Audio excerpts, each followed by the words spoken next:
Hi అండి అందరికీ. So welcome to the story time of the third series, let's clear and close. So let's clear and క్లోజ్లో ఇవాళటి topic అయితే rejections. Rejections అంటే ఎలా చెప్పాలి, మనని నో అనడం, మనం ఇచ్చే ఆఫర్లని వద్దనడం, రిజెక్ట్ చేయడం, మనని యాక్సెప్ట్ చేయకపోవడం,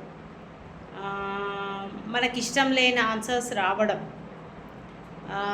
లోకంలో మనం ఏమైనా ప్రపోజల్ పెడితే అది జరగకపోవడం, ఇవన్నీ కూడా రిజెక్షన్స్ కిందకే వస్తాయి అన్నమాట. రిజెక్షన్స్ అనేటివి మనం ఊహించినవి కావు, అవి బయట నుంచి వచ్చేవి. కొన్ని రిజెక్షన్స్ మనం పెట్టుకుంటాం, ఇది ఇలాగే ఉండాలి, ఇది ఈ పద్ధతిలోనే జరగాలి.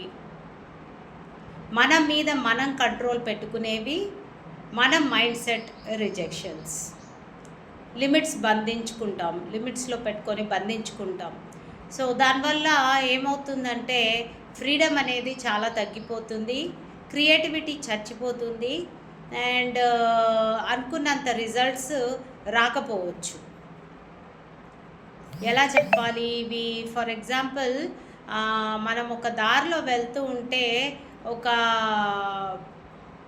పొరలాగా కవర్ అయ్యింది, మనం ఒక 1 కిలోమీటర్ నడవాలి, కానీ ప్రతి 2 అడుగులకు ఒక పొర అడ్డం వస్తూ ఉంది. మనం ఎక్కడికి వెళ్తున్నామో మనకు కనపడుతుందా? ఆ పొరల్ని దాటి వెళ్ళాలంటే ఎలా? No other option. దాన్ని ఈధర్ చించేసి పడేయాలి, లేదా దాన్ని పరాపరా కోసేసి పక్కకు జరుపుకుంటూ వెళ్ళిపోవాలి. సో ఈ రిజెక్షన్స్ అనేటివి కూడా అలాంటివే.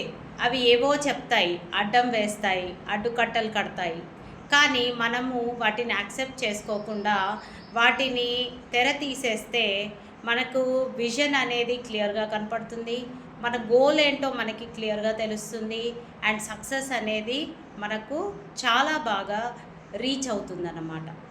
సో అక్కడికి వెళ్ళడానికి క్లారిటీ ఏం కావాలో ఆ క్లారిటీ అనేది చక్కగా దొరుకుతుంది. సో ఈ కాన్సెప్ట్ అయితే చాలా సీరియస్గా తీసుకోండి. రిజెక్షన్స్ అనేటివి పెట్టుకోకుండా, వచ్చినా కూడా వాటిని తీసేసుకుంటూ మీ విజన్ వైపు మీరు పరిగెట్టండి, మీ గోల్ని మీరు అచీవ్ చేసుకోండి. Thank you and have a great day.